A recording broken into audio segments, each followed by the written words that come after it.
Hello and welcome. I'm Peter, joined by, I'm Keith, also known as DukeKC. and today we are doing a first of podcast, and we named it Back to the Back to the Lab. lab. Back to the Lab. That's right. As cheesy as it is, I think we both like Back to the Future, and many of Yeah, it's us pretty good. really like. Yeah, many of us really like to spend most of our time in the lab. Makes basically just getting stuck in the combo vortex, right? Oh god, Uh, it happens every single time. the combo vortex. I guess since So this is yeah, the first episode, I guess we should introduce ourselves more, right? Because in case someone doesn't know who we are. yeah, sure. Like, Why don't you go first?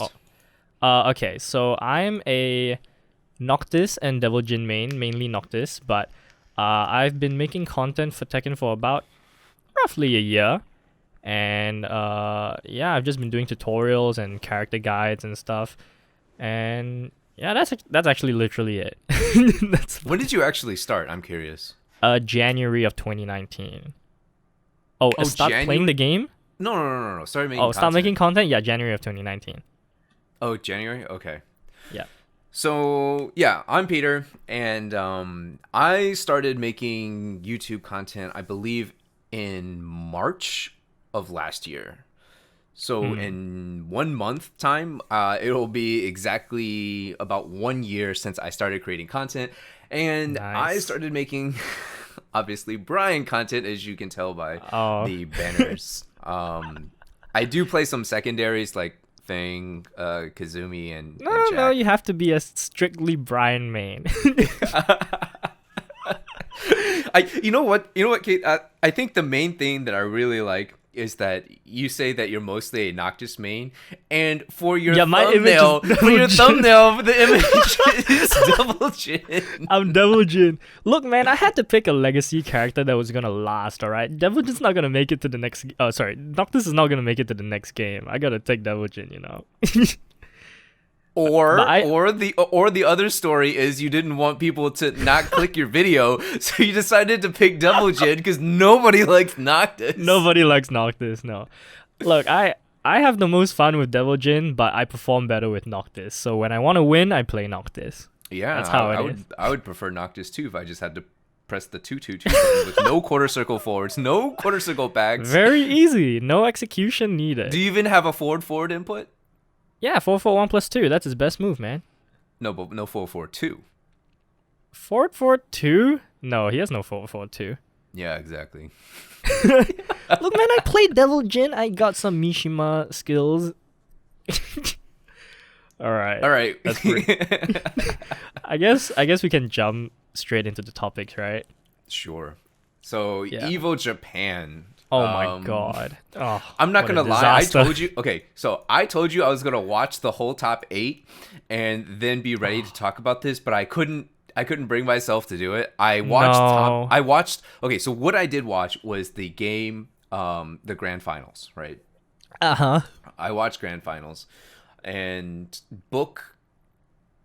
You know, I've Dude, never seen. Book was- I've never seen Book so disappointed in a win. When he said just pick Leroy, you could feel his heart drop. He's like, man, what have I done? It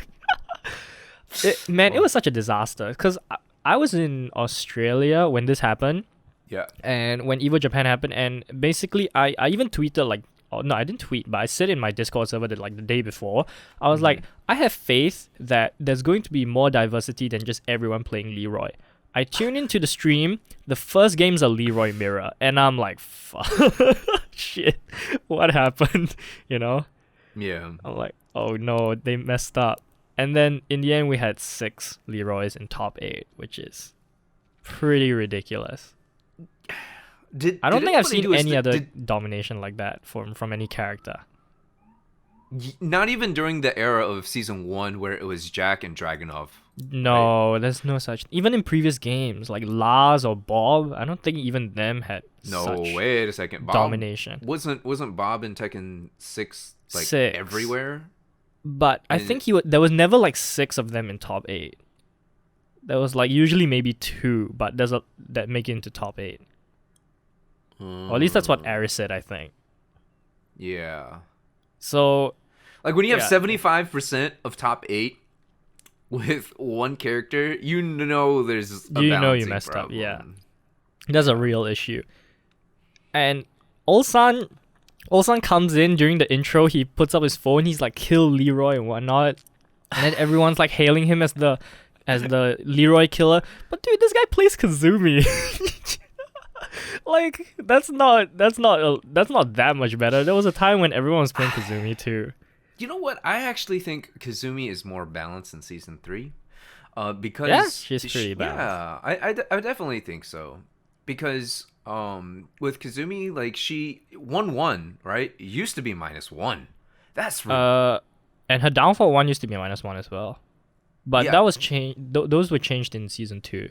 Yeah. right. But I'm still thinking that she's more evenly balanced now. She's way more evenly balanced now Yeah. for sure. Season 1 was pretty crazy. Kazumi. Season 1, yeah. Because like Yeah. 1-1 being something that has an extension at the end, and that you're -1, like you can basically do whatever the crap you want. Like you could do 1-1 into Magic 4 if you wanted to. Her downfall 1 is crazy strong as well. It still is as well. Yeah, but Leroy is crazy. There's a whole list of issues with that character. Yeah. But yeah, man, watching all those top players get eliminated was quite upsetting though. My heart broke when Jimmy got eliminated. Of course, you Brian players. Of course! Who doesn't want to see Jimmy win? The only Leroy player I really like is JDCR. I can't root against JDCR. That guy's too know what? charismatic. To be honest, I think the best Leroy player there was Chikarin. Really? Yeah, I actually think Wow. Chikarin was probably the best. Chikarin's the kind of guy who picks the top tiers every time. Well, he went to Geese, and then he went to Akuma, and now Leroy. I mean, despite what people think, I actually still think that Geese is still very powerful, and so is Akuma. He Despite is. But despite the nerfs. Like, you make Yeah. one mistake when he has bar, you can get oh, you're deleted. dead. You can get deleted straight Yeah. up. He has a harder time getting damage in now, but when he does get the damage in, you're most likely dead. I think that's how they they basically try to balance him. Right. They were like, yeah, just don't let him touch you, and you're good. Yeah. But yeah, the hero of the entire story was frickin' Mikio with his Julia. This dude was insane. He performed crazy well, and it was insane seeing him take down all these people. Yeah. Because I have never heard of this guy. I don't know if you have. No, but I I've have never not. heard of. And then he just suddenly comes out with his Julia, and he's supposed to be like a super good player in Japan. So it's quite weird that I've never heard of this guy. Maybe he just doesn't enter tournaments. Could be. Also, like, when was the last time you saw Julia in top 8 in any tournament? True. I think Julia is a really strong character. But Same thing with Bob too. She's locked behind an execution barrier. She is super hard to play. But I think she's super strong. I So the think I thing could with- put her in top 10, you know? So the thing with Julia is that she has so much wall carry that you need to Oh my actually know God. when to cut back on the wall carry, right? Because Yeah. I believe she can basically carry wall to wall at any stage. Almost every and- stage, yeah, she yeah. can. So the one thing that Julia players have to keep in mind is how close the wall is going to be. So when do they actually go for, The screw, when, yeah. when do they go for the screw? Because the screw is going to dictate how soon you can actually Because they only have do- one ender, which is wall running 2-1. Yes. So Yeah. if they mess up the timing, and then they're not gonna get the wall combo, basically. Yeah. Yeah. Ulsan pulled out the Bob, which I was quite surprised by. I think he beat Chikurin actually, right? Did he beat Chikurin? He beat Chikurin with Bob? Well, he beat a Leroy player with Bob. I just don't know who it Yeah. is.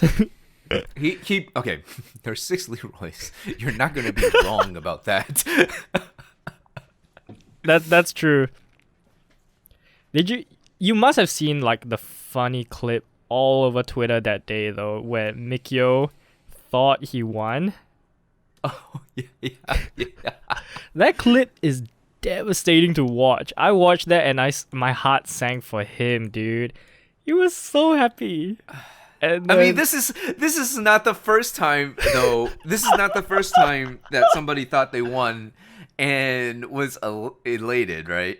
I don't remember if it was grand finals or winners finals, but God, he stood up and and his face, the camera zooms in on his face and he goes, "Huh? What the fuck do you mean I have to play them one more time?" But here's the other side to it. When you're playing tournaments for that long, I think you do lose track of one, what time it is, two, like what's going on, like where in the stages. It gets kind of confusing sometimes, especially you don't know like what set you're even on. Right. Because in the grand finals, it's best 3 of 5, right?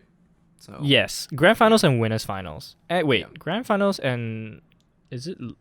or best Yeah, of grand 3. finals and winners finals, Yeah. and losers finals as well, I believe. So basically, Yeah, all the losers. finals. Yeah. Yeah. Once you get to top 8, it's all Yeah. like that. Yeah. So, man, watching that was so upsetting, and he got destroyed the next 2 games too. So he lost. I wonder if it was part of it in his head that It was the you know, momentum. He lost the momentum, Yeah.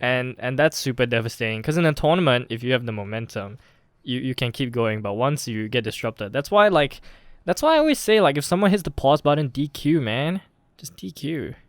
Yeah. Take it. Yeah. Take it. Unless I guess So- if you're in grand finals, because then that's kind of a scummy Yeah. grand finals win, and then you just feel bad You can't about even yourself. feel, You you can't can't even even feel feel good about good. winning that. You're like, oh, so how did you win? Well, the other guy. My opponent got DQ'd. My opponent got DQ'd, so I automatically win. That's such a shameful way to win, honestly. And then you Yeah. could never show yourself in the Tekken public again, and you'd have to win another EVO. Yes, absolutely. Man, that's how they got in on Rip, you know. Rip won the grand finals with the home button, right? Did he? Oh, was that what it was? I think it was. I don't remember, but it might have was this been. Tekken 6? Or what was this? It was either 6 or 5. I don't remember. It was Okay. definitely around that time. I didn't really so- follow Tekken that early on. No, neither did I. But I try to learn some of the lore. The lore. So, not too long after EVO Japan, they actually dropped the balance patch, so to speak. It's not really much of a balance patch. So a lot of people were expecting some changes to many characters, but a few characters got like maybe one move changed, and then they got a whole list of Leroy nerfs, which Well, they also had a bunch of little tiny bug fixes, which I didn't even catch on to most of the bugs. no, I didn't get any bugs as well, but I guess they fixed it. But then they also came up with a whole list of Leroy nerfs that the community was pretty outraged about because of the fact that they're not enough. No, it No. wasn't. I saw the nerf list like a few hours after it came out, and I was like, they didn't do shit. This character is still pretty ridiculous. Yeah. The So main thing. did you want to start with the changes then? Start Oh yeah, from we can the go. first- We can do yeah. the changes. The Yeah, we main can start thing I with the think firstly change. the main thing I think people complained about that they did change was the orbital heal. It was -3 on block, and now they've made it -8, which actually is harsher than what I expected. I would have been fine with -6, you know. -8 is pretty rough. But Well, let's be fair. you're a Brian player. You have an orbital to defend, you know. No. Just okay. So let me put it this way: Shaheen has an orbital heal. Lars Sort has of. an orbital heal. Yes. Like, I mean, these are they're orbitals nonetheless, right? Yeah. So I think for Leroy, the fact is he's not supposed to play like Brian, right? The reason why Brian's orbital is at -5 is because Brian is meant to be played at like range 1.5 to 8, where he is allowed to, use this move. Right. And not to mention like Brian doesn't have a move like Leroy's up forward 3+4, right? To crush lows like that, because technically Leroy could do that to crush lows, up forward 3+4 to crush lows. Yeah, it's a wall splitting move, Yeah, it works. I mean, it looks like Law's thing, so yeah, sort of. But that's why I think Brian has his at -5, and where Leroy doesn't get a -5 or a -6, because he's not really meant to be played as a keep out character, and to give him -5 or -6 on it just feels really weird, because now he can play keep out if he wants to, which doesn't vibe with his character style. He can basically play any sort of style he wants in a lot of ways, because he's very complete. Yeah. And I guess giving him that orbital being the reason why I thought -8 is pretty harsh is actually because his orbital is way easier to whiff punish than something like Brian's or Lars. So I'm like, it's okay being like it's okay having the speed that it is, because it is faster than Brian's and Lars, right? It's like 4 frames faster, but it's also easier to whiff punish, which is why I'm okay with it being like -6. But they gave it -8, like, whew. That's pretty rough. I don't think that's unreasonable, considering that I don't think it's unreasonable. It's still safe. Yeah, it is. Like, after I throw out an orbital as Brian, I'm not exactly throwing out buttons, nor am I really sidestepping at that point in time. No, -5 is hard to sidestep. So in that sense, -5 and -8, if you want to think about it in terms of it's options, not a huge deal. It's not that big of a game breaker. Yeah. I mean, I'm sure I can think of other examples on where I might want to press buttons, but generally speaking, you don't really want to press when you're at that. No. Like the most minus I would want to press at is like -4. That's it to challenge. Right. And even then, I'm just like either pressing a dick jab or I'm doing a standing jab. That's it. Right. They also nerfed his cane, which is something I didn't see coming. I'm not gonna lie. Really? My thoughts on the cane was either delete this move or make it a race drive and take out his other race drive, because his current race drive sucks, But why does his current race drive suck? It's just any other like whatever pushing back wall splat race drive, and not only that, it's hard to use in a combo as well because of the wall hit. So you can't really get a full wall combo because of the way they slump down already. So I think his current race drive sucks. Its range is not even that exceptional either, so it's whatever. I think they should have just made the cane his race drive, because it's basically a free race drive. But they made this from +8 to -7, which is a huge change. Because I saw on Twitter like someone using Yoshi could flash that shit, so it's pretty. But this is okay. So the way that I see this whole cane nerf thing is, this +8 only really applies in the corner when you're at the wall, because out in the open -7 doesn't mean anything because of how much pushback there is, right? I guess, yeah. But granted, they decrease the distance on the first hit. Like if you want to think about it in terms of Brian's like 3+4, that's -13, and it pushes the opponent back. But you're not necessarily safe to do anything after that, because Brian can do a lot of things in order to stuff you out, because you have to press forward in order to close the space. Yeah, and then you have to do your move on top of that. And then you have to do your move on top of wasting your frames, your advantage frames to get in. So with this cane nerf, I really don't think this cane nerf means anything outside of against the wall. I thought on block it was pretty close though. Like it left them pretty close because of the weird knockdown animation it had. It knocked the opponent down, but they stood up immediately. But that weird animation made them recover like close to Leroy. So I thought it was still pretty strong. Like you really couldn't do anything after that, which is pretty insane. Yeah. What's more worrying though is that they didn't nerf any tracking, which is what I'm pissed about. Yeah, the second or last hit is tracking. The second hit tracks a lot. You can't step that shit. And 4422, same thing. They didn't nerf the tracking. They didn't nerf the damage of 4422, but tracking is still there. They nerfed his combo damage, so they nerfed down 2-4, the damage of it, such that It if you doesn't do scale the as well. yeah, it doesn't scale as much basically, and they nerfed down back 1-3, which is a staple move in his combos, right? Because you have to use that after almost every launch.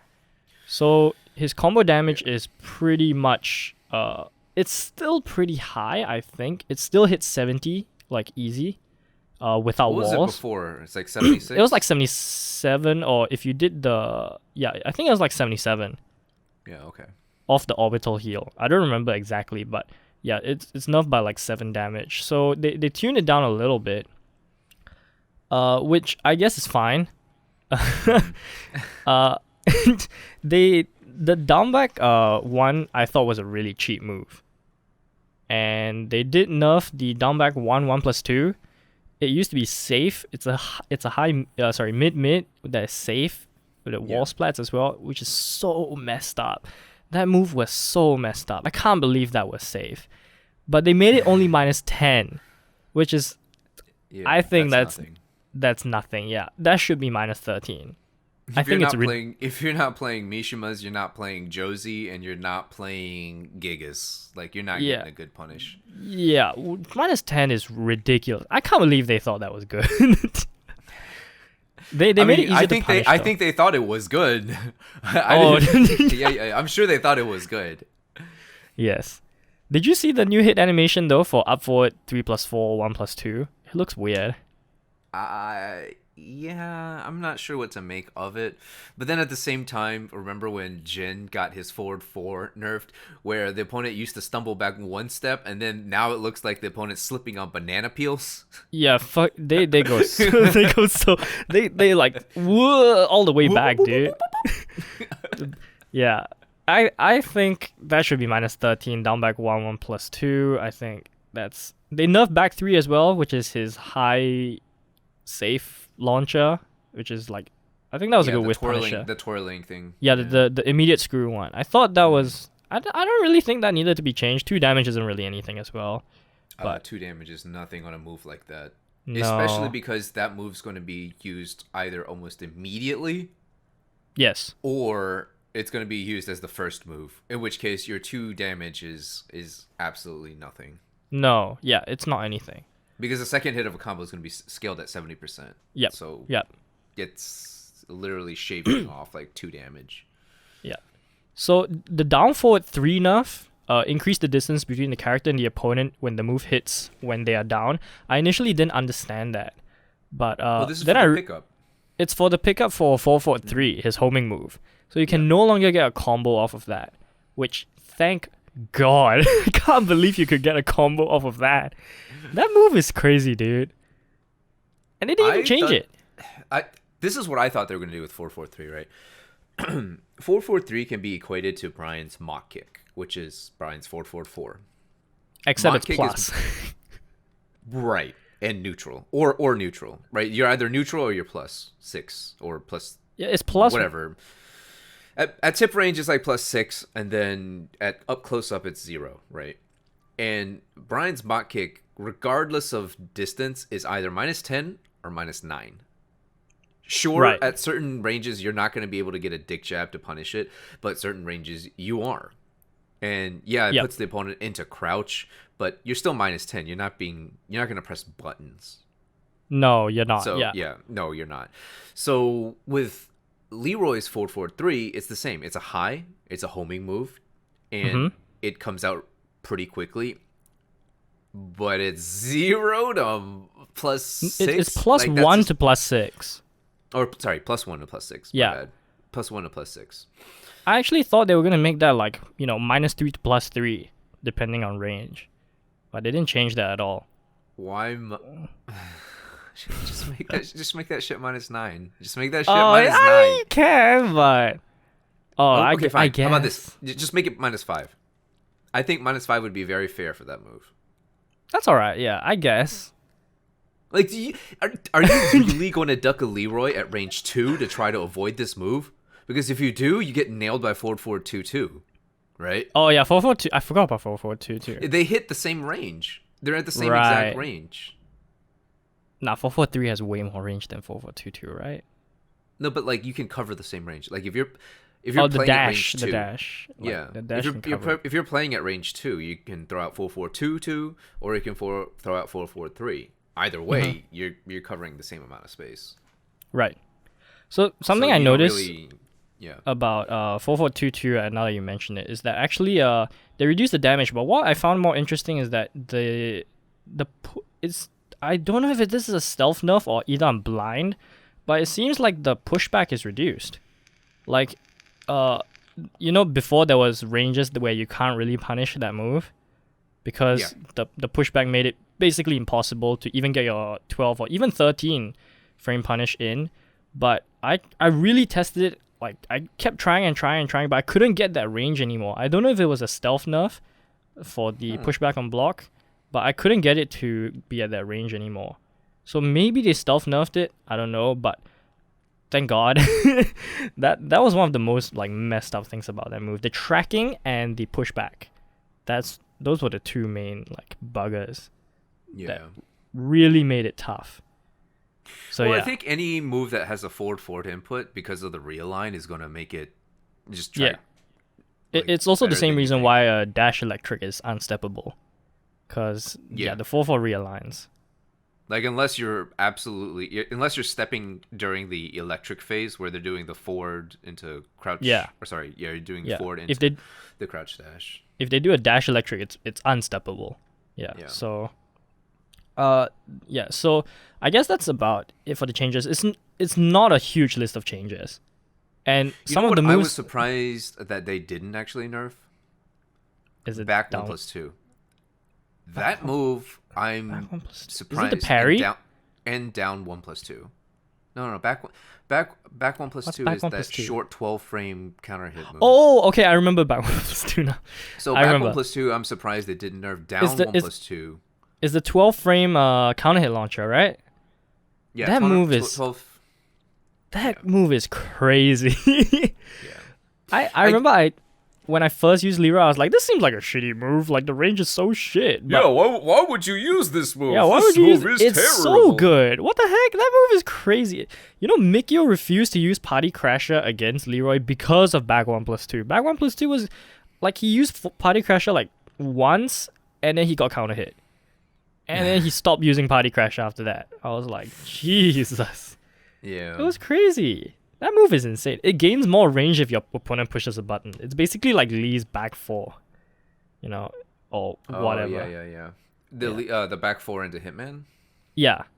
So that move is insane. Yeah, and down, like you mentioned, down 1+2 is another crazy one that they didn't change. That move is fucked up. That move is down so 1+2? messed up. Yeah, that's messed up. I can't. I'm okay with it being neutral, but it has to not force crouch. There's no way in hell that should force crouch. And if it is gonna force crouch, it should be minus. It being neutral? I'm okay with it being neutral if it doesn't force crouch. Oh, oh no! Did I anger Those are someone? some crazy words, but I think it should be like -2. That's and not force crouch, right? And not force crouch. -2, not force crouch. I think that would be fair. My idea was down 1+2, either neutral and not force crouch, or force crouch but -5. That was my thinking. Force crouch -5. That's an interesting one. Yeah, I prefer not force crouch, and neutral, to be honest. Yeah, I mean, I can see your logic behind it because Brian's back 1, right? Back 1 is basically... Yeah. So Brian's back 1 is his giant chopping elbow, right? So that's 20... I want to say 20 to 21 frames to come out. 20 to 21 frames to come out, and it's +4 on block. +4. Right. Leroy's is 17 frames, yeah. Right, 17 frames. So you're shaving off 4 frames of it. I actually didn't even think of it that way, but I guess in my head I just like somehow did the math. But yeah. So that's... And Brian's doesn't force crouch. Unless it's... No, it doesn't. Yeah, it doesn't. Yeah. So, yeah, Brian gets +4 frames, but also it's 4 frames slower. So I don't know. This move is just This move is crazy. yeah.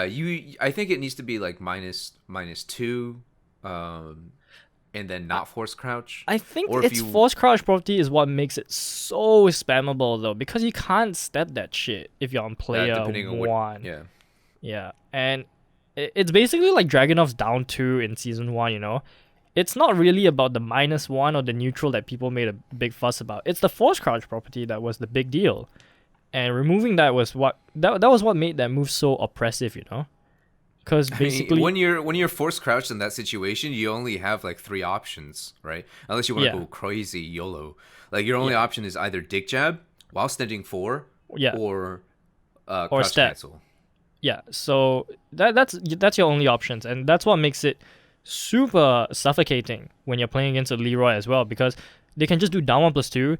You can either try to challenge, but then they can do some shit like a 1-1, which is gonna counter hit and wall splat you, or they can do another down 1+2, and that's the messed up part, and that's why I'm so shocked. I was super shocked initially, and when I saw that this move wasn't on the change list. You want to think about it this way. How often have you seen in a tournament where a Brian player gets to do a back 1 into another back 1? Like, you're well, I don't see many Brian plays to begin with. Okay, but in tournaments though. Yeah, in tournament settings, like, you're often. rarely going to see you're rarely going to see a Brian do a back they usually 1 do back 1 1 into down forward 2, right? So yeah, not often. I mean, they'll do back 1 into hatchet, or back 1 into nothing, or back 1 into down forward 2 down forward 1, down forward 2, yeah. Yeah, so those types of things. But a Leroy, you see down 1+2 into down 1+2, and nobody wants to press a button. No, yeah, nobody wants to press a button. So that should give you an idea of how strong this move is, because in Brian's case, because the way that I see Leroy is that he's a character that has a giant compendium of other characters' moves, right? And he makes them the best version as well.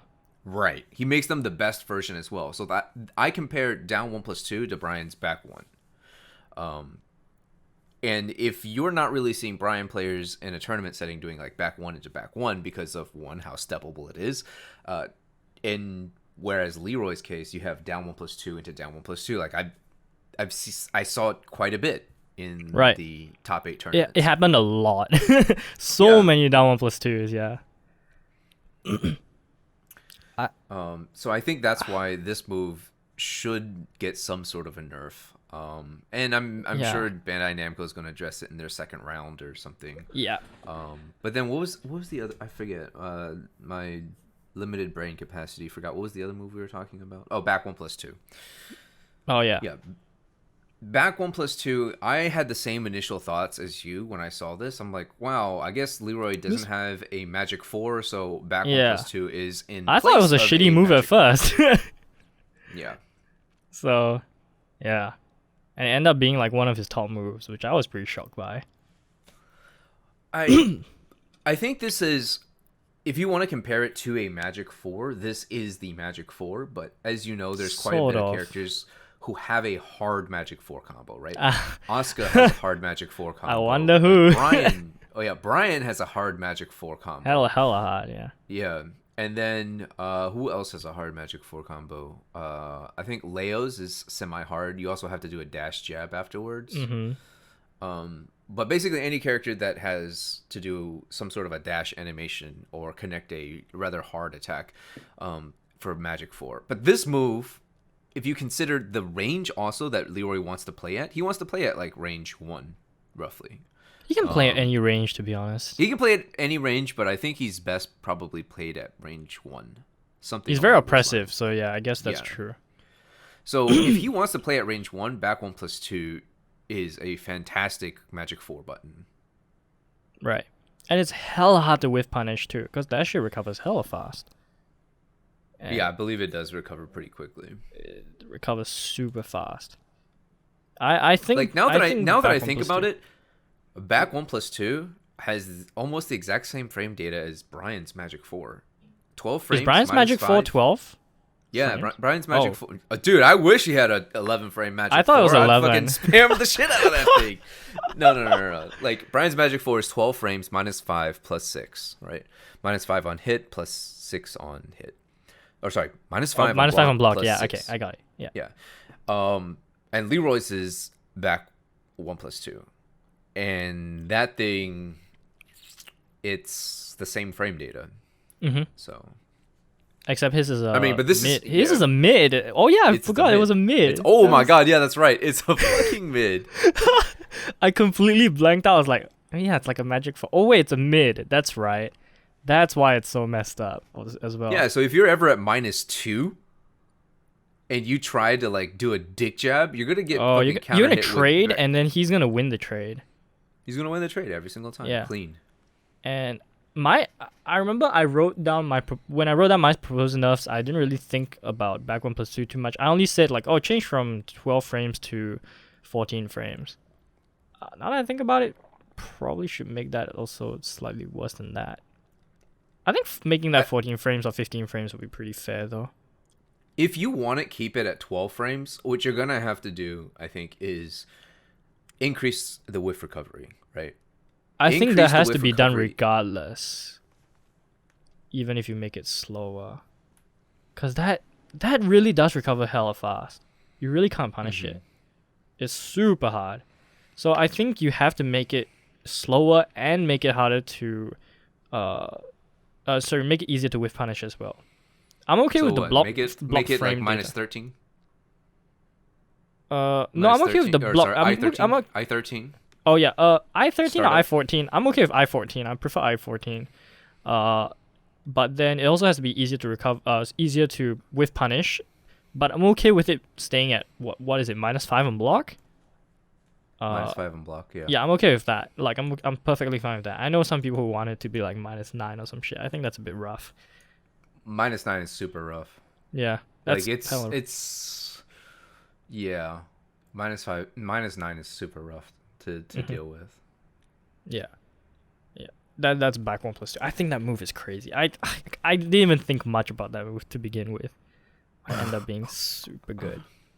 They didn't nerf his yeah. hell sweep. I'm okay with this hell sweep except for the tracking. That shit tracks both. It might as well be homing, you know?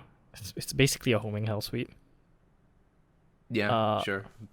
And 1-1. Oh my god. 1-1. 1-1 is so messed up. Dude. I don't think 1-1 got a change to it. No, it didn't get a change. That 1-1 is crazy. I can't believe... I believe 1-1 was the winning move as well.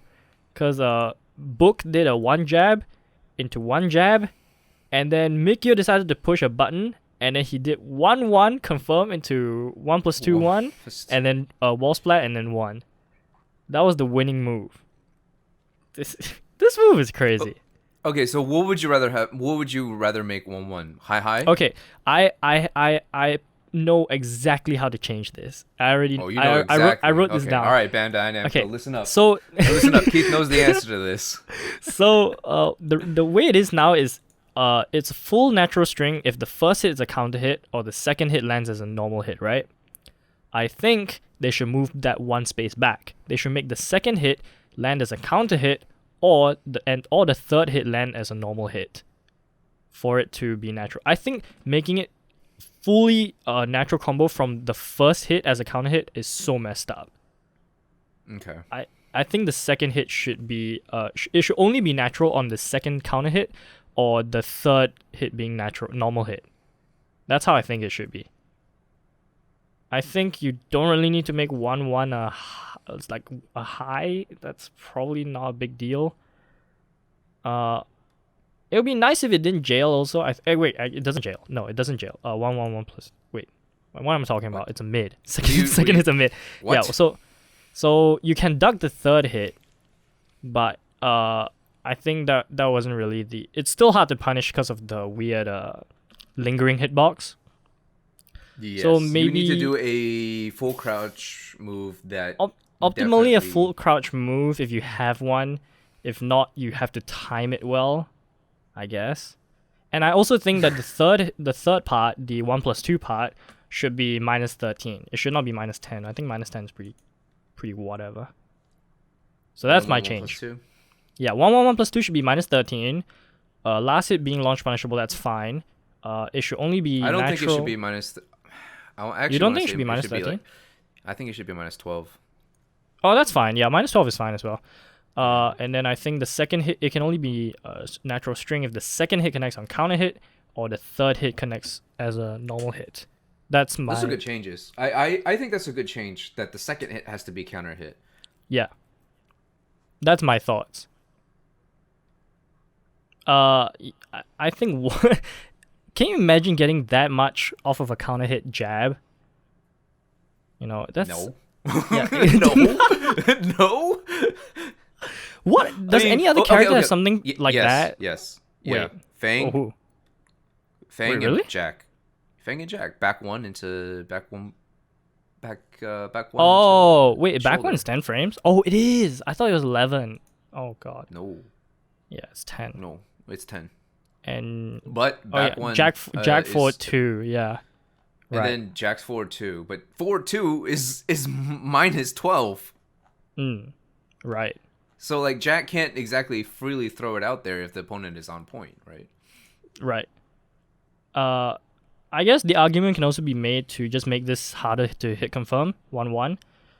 I think that would also be fine if it's basically harder to hit confirm. But then again, if you were sharp, that's not going to be a big deal. You'd be surprised. I think in a tournament setting, it might actually be harder, potentially, because you have all the stress of that. But at the same time, like 1-1, 1 plus 2, 1, I think is the hardest hitting counter hit. It does even more damage than like Jack's 4-2 into 4-4-4 and Fang's back 1 into shoulder. Yeah, I think it is. And especially if you get a wall, that shit is ridiculous. Because of Leroy's combo damage is already super high anyway. So that's true. Yeah. The 1-1 is like the first move I would change. Maybe down 1 plus 2 would be the first move I would, but 1-1 is, you see that move come out so often because it's so good. And I mean, that's kind of like Geese's and Heihachi's down forward 1-1, right? Where you can kind of just like spam it out there. Yeah. You got to be super sharp to duck that second quick high hit, but in this case, you can't even duck. You can't duck it. Yeah, it's a mid. Well, that's why I said. That's why I think that 1-1 should be a high, right? Sure. That's fine. I'm okay with it being a mid, to be honest, but as long as they make the other changes as well. Really? Then maybe Brian's 1-2 should be, the second hit should be a mid instead of high. I would love for my 1-2 second hit to be a mid, so that I can at least get plus 4 frames I play Noctis. on it. I don't have a lot of good stuff, man. I just but you just need one button. True. All I asked for is Noctis' 1-2-2 to be plus 4 and hit. Is that so hard? I think they stopped supporting Noctis. No, I don't think they like Noctis. They knew it was a mistake. So the final things that I want to mention about the changes, these are minor. Back 2, the parry, they didn't really change it. Whatever, right? I want it to be slower to recover on whiff, and I also want it to be have a smaller parry window. And downfall 1, I want it to have a smaller hitbox. That's about it. Are you talking about a vertical? Are you talking about a vertical hitbox? Vertical hitbox, yes. Yeah, vertical hitbox. Or horizontal as well. I mean, the last part of my proposed list of nerfs was nerf tracking on all moves. Nerf tracking on all moves. Yeah. I think that's perfectly fair because a lot of characters, they have moves that you can step. This guy, you can't step this guy. The only thing you can step is down 1 plus 2. You have to commit to a hard ass sidewalk. Yeah. A lot. I saw so many people stepping the correct way against Leroy, and they still get clipped by that downfall 1 every single time, which is so fucked up. I've never seen a downfall 1 that tracks that much. it's ridiculous. It is I pretty think. ridiculous. Yeah. So I want tracking nerfs on all moves, please. And the parry, if they don't change it, whatever. If they do, I just want it to be slower to recover and hard. It has to be a good read. You know, a lot of the times people just spam the parry and it works. And I also so that's why I wanted to have a smaller parry window. Well, it's a 20-frame window, right? Is it? No. That's Wait, crazy. what's the window? What? Come on, what is the window? It's pretty big, but I don't know if it's 20 frames. That 20 frames is huge. Dude, Noctis's parry is so shitty. Yeah, it's pretty bad. It recovers so slow.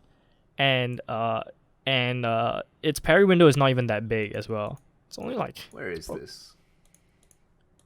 I think it's... Where's this? Yeah. It has to be small. 20 frames is pretty big though, if it is actually 20 frames. Oh, where is it? Where is it? Can I not find this? Yo, are you in the Leroy Discord? No, Leroy why would I Discord. be in the Leroy Discord? I don't play that stupid character. Is there? Oh, there's already a Leroy Discord. Of course there is. Why Of course, there's a Facom Rom Discord. How What? could you not have a Leroy? Yeah, get in that shit, man. Unbelievable. People get on that shit so fast. Yeah, so that's about it for the changes. But I think what really ticked people off, and I don't know if this popped up in your Twitter timeline, but basically these patches were, someone went into like the freaking source code or whatever. They went hacker man on that shit, and they saw that these notes were dated for like December of last year. And I think that really yes, I believe I ran across that tweet at some point in time. Yeah, Yeah. that ticked a lot of people off. And look, it could mean that they already knew they were releasing a broken character. They probably did. But it could mean that, and they already had a list of nerfs that they wanted to do, or this could mean nothing at all. It could just be they added it as time went on. Who knows?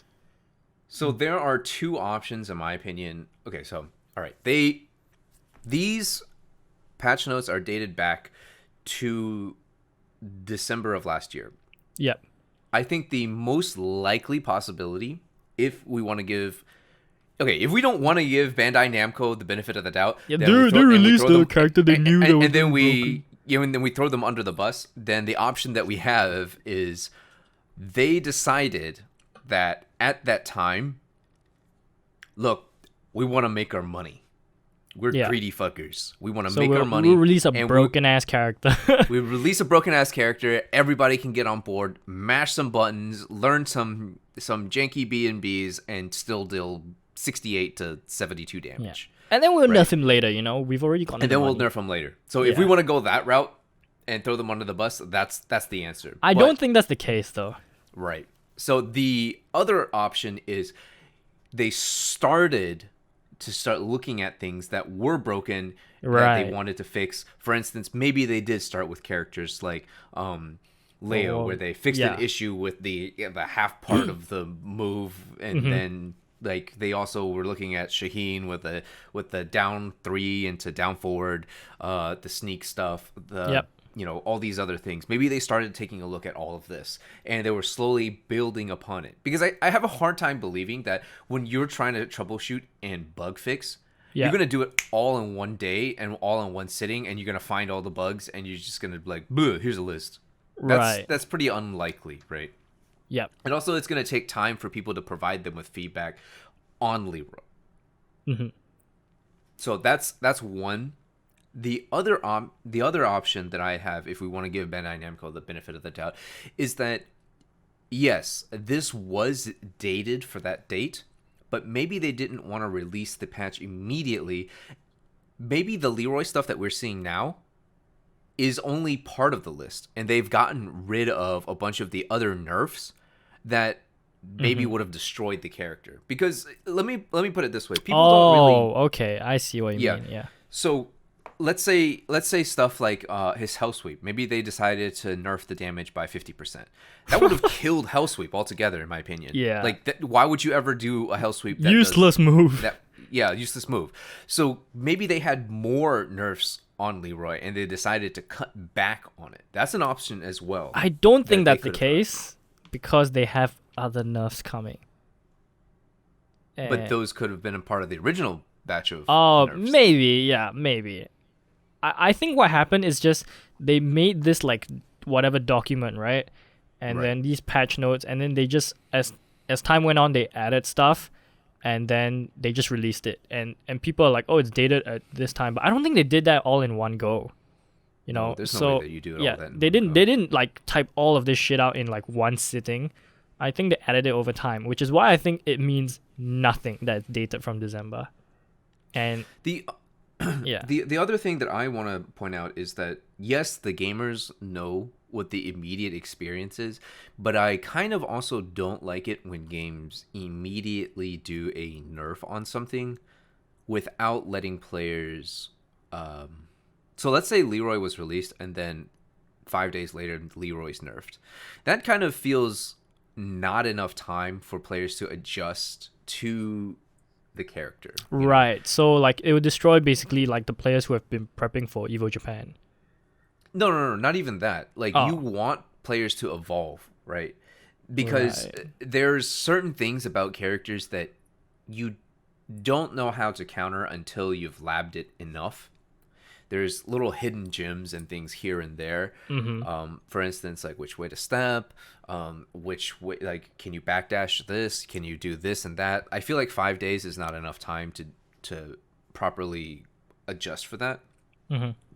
So I also don't like it when games do that, where they release a character and then 5 days later they immediately nerf them. Now I think the Right. sweet spot is probably around the 2 week mark, something along those lines, because within about Okay. 2 weeks there should be enough like tech and stuff to figure out if a character is broken or not, if there is going to be a counter of some sort. Yep.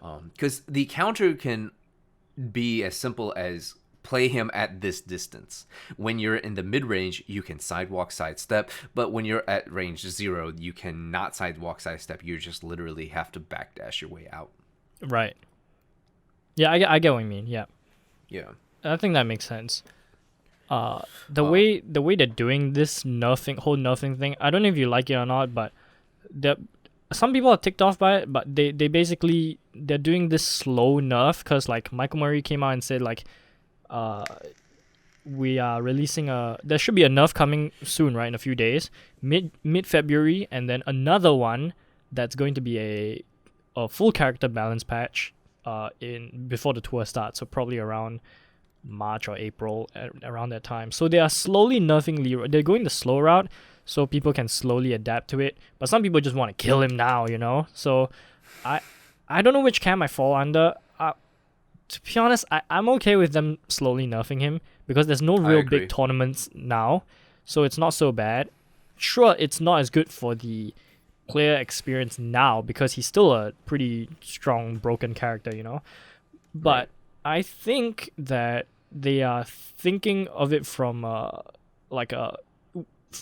from a mindset perspective. When let's say you main Leroy, right? Right. You have all these tools and you suddenly strip him away all at once, which is Yeah. going to be quite painful because enough it hits twice as hard as a buff, right? And Leroy's not going to Yeah. get any buffs. You take Yeah. all of that away, and then it's going to be so hard to adapt already. So you need to give them that transition period to go from this broken ass character slowly to normalize him, rather than just strip him away. And all the Leroy players are like, "Shit, what do I do now?" Right? So Go back to Akuma. go back to Akuma. that's Chikurin's already thinking that. He's like, "Oh yeah, I'm going back." Yeah. Well, this is I like your way of thinking about it as a method of slowly transitioning players into a harder nerf. The other way I would like for people to think about it is this. What if the second round of nerfs for Leroy is enough? What if it's actually enough, right? If you put out a giant nerf on Leroy to the that's gonna point be where he's insane. unplayable, then it sucks that you have to like, oh fuck, we call HQ. Fuck, we nerfed him way too hard. Now he's unplayable. Yeah. Now nobody buys it. Then that kind of feels bad because what you've basically done now is slaughtered a new original character You went all the way. who the you're other gonna way. bring, who you might want to bring back in Tekken 8, but nobody's gonna want to like deal with that, and you'll be like, okay, well, I'm not gonna play Leroy because like they murdered him in Tekken 7 at the end. You're basically going all the way the other way. Right. I'd rather games slowly take little steps towards the right direction than a giant lunge towards that other side just to appease fans. Now, I know all the fans out there want to see Leroy nerfed to the ground because they're sick and tired of playing against him. They're sick and tired of getting parried every single time. They're sick and tired of being hell swept, not being able to do anything. They're sick and tired of getting hit by like down 1+2 into down 1+2, back 1+2, etc., etc. Mm-hmm. Yes, all of this is very, very clear. And I understand the pains too because I tried playing rank and it was just not a very good experience. Imagine playing ranked LOL. Yeah. But like let's think about it from a developer point of view, right? Right. You have to keep the fans happy, but at the same time, sometimes fans are just reacting out of their sheer rage and emotion. Like yes, you just they're thinking lost in the 10-0. moment. That's what's happening. Right. You lost 10-0 against a Leroy online and you're like, fuck this character. Yeah.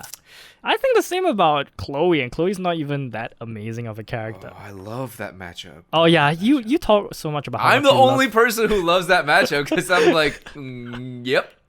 Yeah.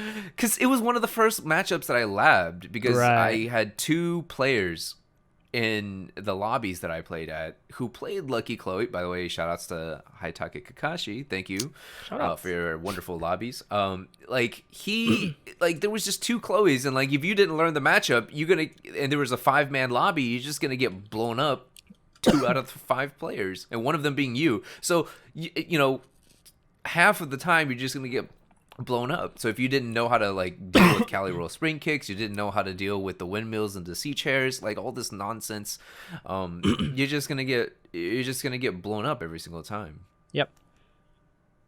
Yeah. But Leroy is a much more solid character than Lucky Oh Chloe. yeah. Oh hell yeah. Of course. Yeah. Because you look at Lucky Chloe's lows and you're like, wow, these are some terrible ass lows. She's got pretty terrible lows. Well, they gave her a good one now. It's pretty good.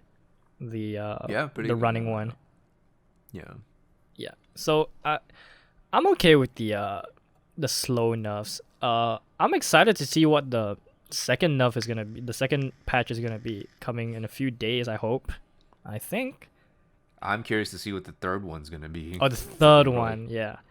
Look, there's no way they are not nerfing the moves we talked about earlier, like down 1+2, down back 3.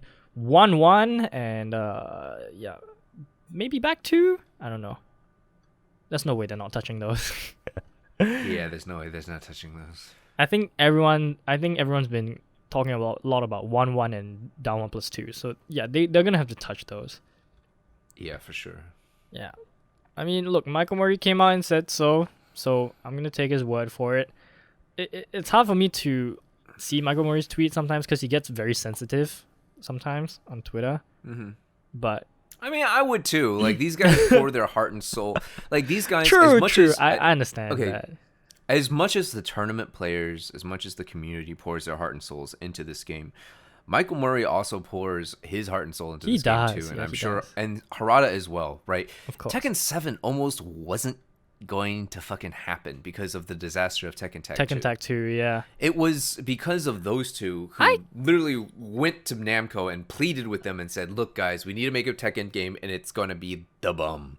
I can't believe people now are saying like, let's go back to Tekken Tag 2. That game was better. No fucking way. That game is no way.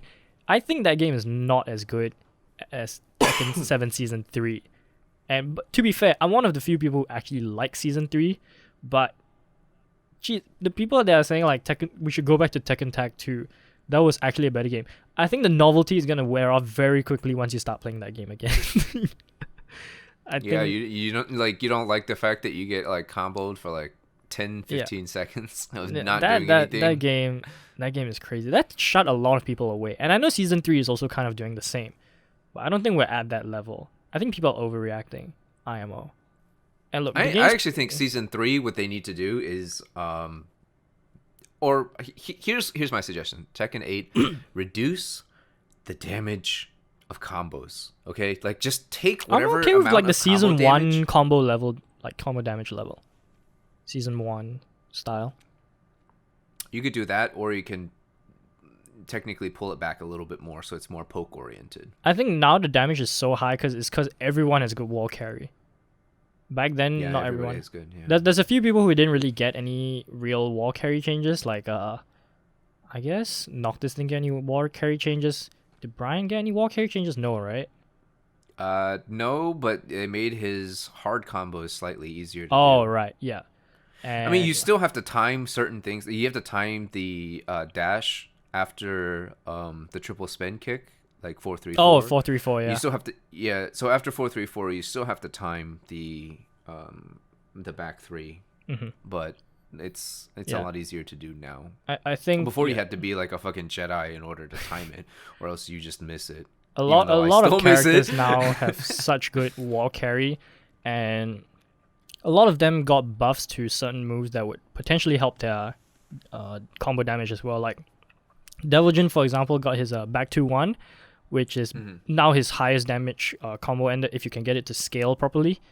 And that shit does a whole lot of damage, and it's super painful to get hit by. But King also has an easy mode now. You don't have to like do a triple jab into 4-4-1. Oh yeah, that new screw. Yeah. That's like a combo that like you need to get down at some point if you want to go for like max wall carry and shit. Right. But nowadays, like even then, I would say it was kind of a requirement in order to get King down, to be able to do that, to play at like an high intermediate level. But now you can kind of go for more easy stuff. Yeah, you can go for easier stuff. King is hella good, by the way. I just have to say, King is super good. I put King kind of in the mid tier. What? Him in the mid tier. You're nuts. Yeah. He's King in good, mid-tier? but at the same time, I feel like there's just other characters that do stuff better than he does. Maybe. Like, yes, his grab game is really good, but at the same time, if you play against an opponent who's very good at throw breaking, like it's True. It's kind of harder, right? Right. Yeah. I actually think Devilgen needs buffs, weirdly. I think Devilgen's one of those characters that I feel like needs buffs. His combo damage is super low unless you get an electric. And electric is the only combo he can get that's high damage. Literally every other combo he gets is super low damage. His wall carry is whatever as well. It's not great, so yeah. So I don't expect a huge, like they say there's a major character balance patch coming in the before the tour starts. I translate that to some characters will have like 2 moves changed. You know, like I don't think it's gonna be a big deal. And the reason why I say that is because it's not gonna be like a whole season 3. Yeah, no. Patch And the reason why I say that is because they always phrase it that way, but I think it's just a translation thing. That's how they phrase it, but that's not what actually happens. Like this one, you know, they say it was gonna be a character balance patch, but look at Yoshimitsu got 1 move changed, Leo got 1 move changed, and most of these are just like bug fixes, you know. Yoshimitsu's. Oh, Yoshimitsu's one I saw. It's a crazy range. Yeah. It's crazy. Yeah. So yeah, I don't think it's gonna be a huge balance patch. So that's so my thought. I think you're right. I think people are gonna get like 2 moves changed, or maybe it could be as minor as a little bit of a frame data change, right? Yeah, I don't think it's gonna be a big deal. No, I don't think so either. So what's the next topic that we have on the board? We actually it's already been an hour, so we should probably do this topic pretty quickly. The next topic is gonna be the EVO 2020 lineup. Right. What do you think? Okay. What do you think? Okay, EVO 2020 lineup. All right, let's see what's here. Street Fighter. Not Tekken, surprised. Yeah, not surprised. Super Smash Brothers. Not surprised. Under Night Inverse. Also Eunice. not surprised. Dragon Ball Z. Samurai Showdown. Okay. Soul Calibur 6. Uh-huh. Marvel vs. Capcom 2. That's the one I was like, what? What is that doing there?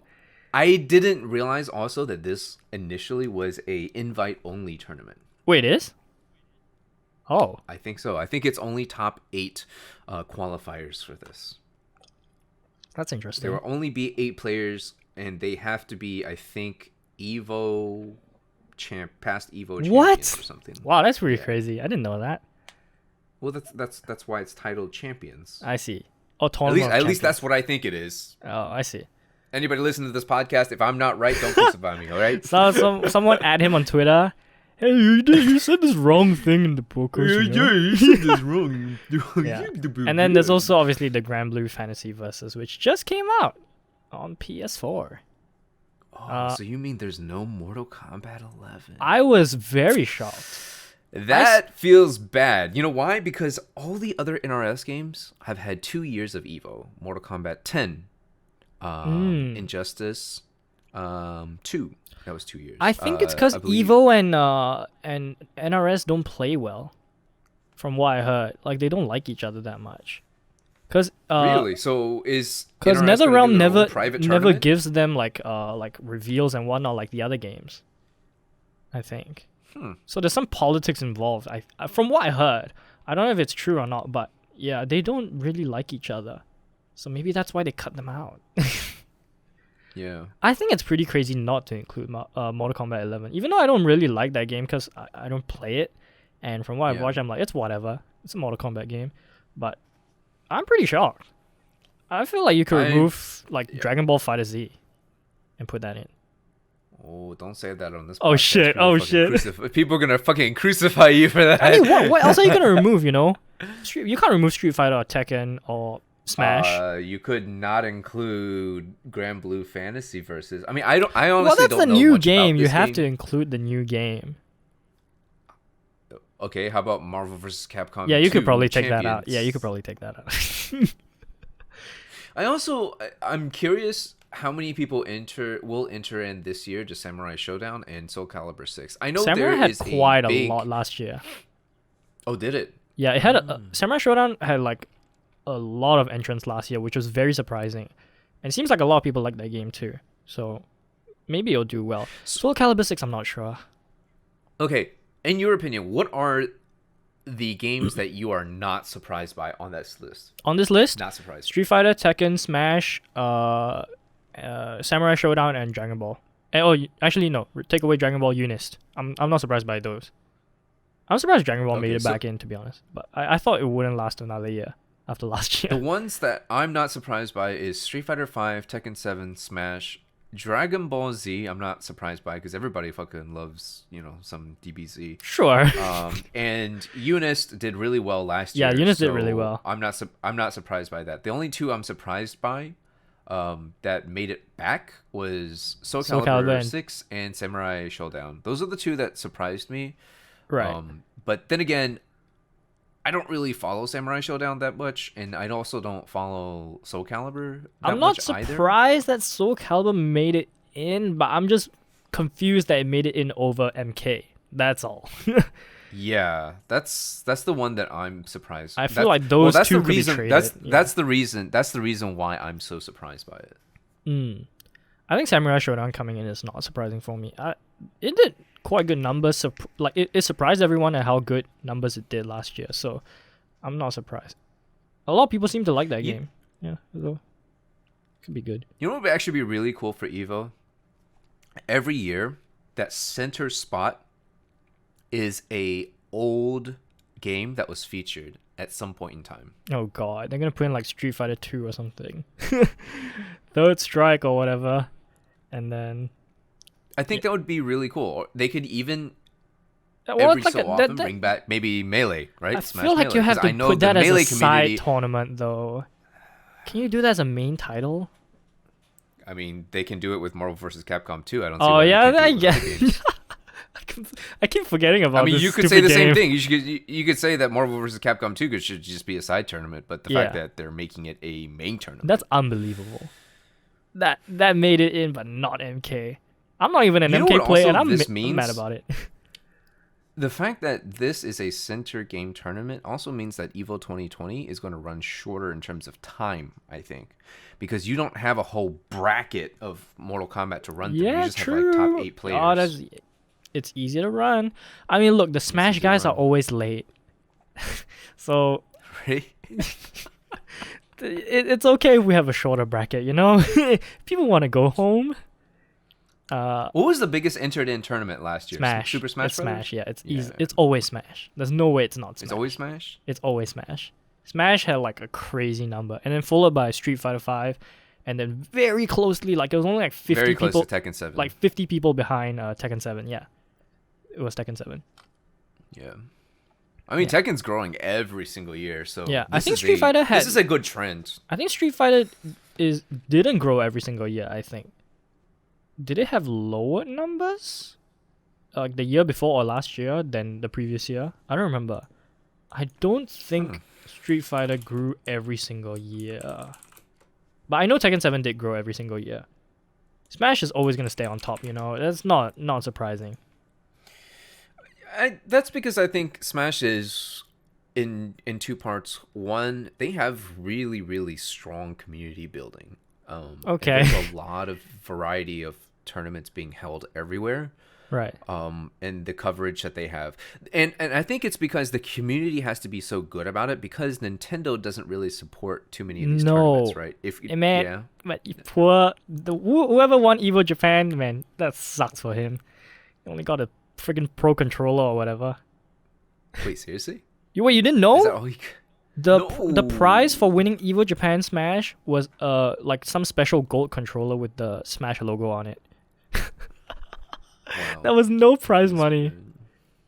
Dude, I could go to China and probably get that here for you.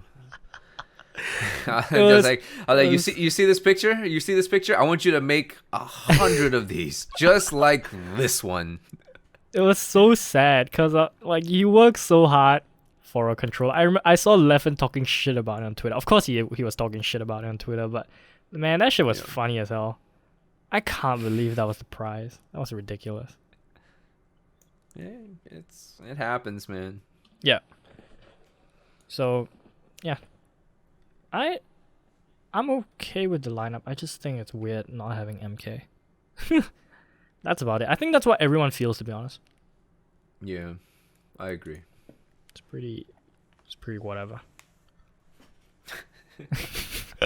I'm excited. I mean, I'm excited, of course, but only Yeah. for Tekken. Are you gonna go to EVO this year? Fuck no. No. I'm probably never gonna. Oh, go that's to right. EVO. You're gonna be in the military, right? So you're not gonna have time. Yes, but I actually don't know when. I just think it's too expensive for me to go. It doesn't make sense. How much does it cost for you to go? I- Just for a plane ticket? For a plane ticket? Ooh, it depends on what plane I take. like and not only Like that, a regular international plane, not like a build yourself a plane. no, like I mean, it depends on the airline. You know, you could take like a budget airline, or you could take like Singapore Airlines, which is nice. I guarantee you, any airline you have is going to be better than the American Spirit airline. What the fuck is that? I've only heard of like See, JetBlue. exactly. You don't know Oh. what the fuck that is. Basically, what it is, hey, do you want to cut costs on this flight? Then ride Spirit. You don't even. So you it's have the to even American pay budget f- airline.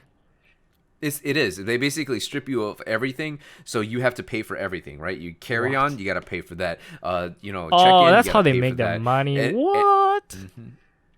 Oh, interesting. Nice. And their little trays that fold out. Their little trays that fold out from the seats. Yeah, they're not even actual real trays. It's just scrap pieces of fucking metal that just fold down. Jesus Christ. Yeah, I don't want to take that. But No. yeah, I'm not gonna go to EVO. I would love to, but well, one, US is not really a place I would like to go, and secondly, it's just costly. Oh, I'm a little hurt by Oh. that one. Look, man, I just have more places I'd like to go to. You know, I wanna go to Japan. Well, look, you can keep your coronaviruses over Oh, there. 'Cause shit. We don't want you either. Look, man, the first foreigner that died is an American. All right, don't come with me on that. Yeah. So, yeah. I would love to go to EVO, but probably not. I mean, definitely not. What the hell am I saying? Yeah, I'm not going. Hell no. Are you going? I think it's always worth it, at least. Not this year, probably. Not in 2020. How far away are I you just have from to- Las Vegas? You live in? I'm like 3 time zones away from Las Vegas. Oh, jeez. So it's gonna be at least, I want to say, like a 8-hour flight. Oh shit. It's gonna be at least an 8-hour flight, and then on top of that, I would have to pay for hotels and stuff. Like the hotels at Vegas is actually pretty cheap for the most part. I remember going, I think 2 years ago. I I went to EVO, and it was really cheap on the day I arrived. So I arrived on a Wednesday. So the tournaments and stuff start on what, Friday?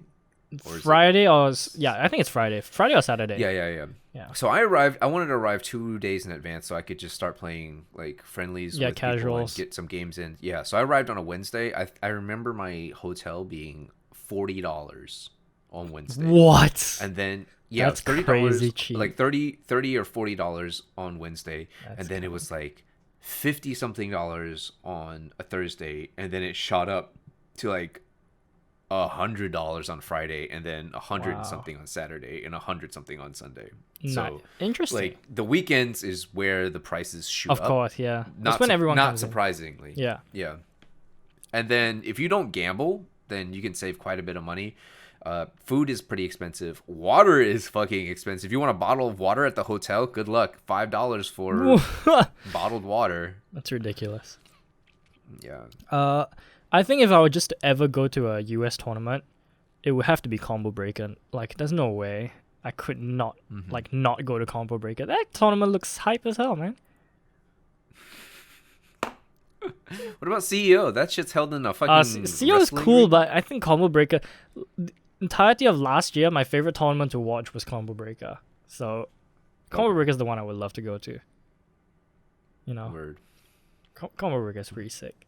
EVO is like, it's cool, but yeah. It doesn't have the homey feel. Man. Come on. No, I get you. I understand what you mean. It's like too big and corporate in a sense, the EVO thing. Yeah. All right. That's it for the first episode. We should wrap it up.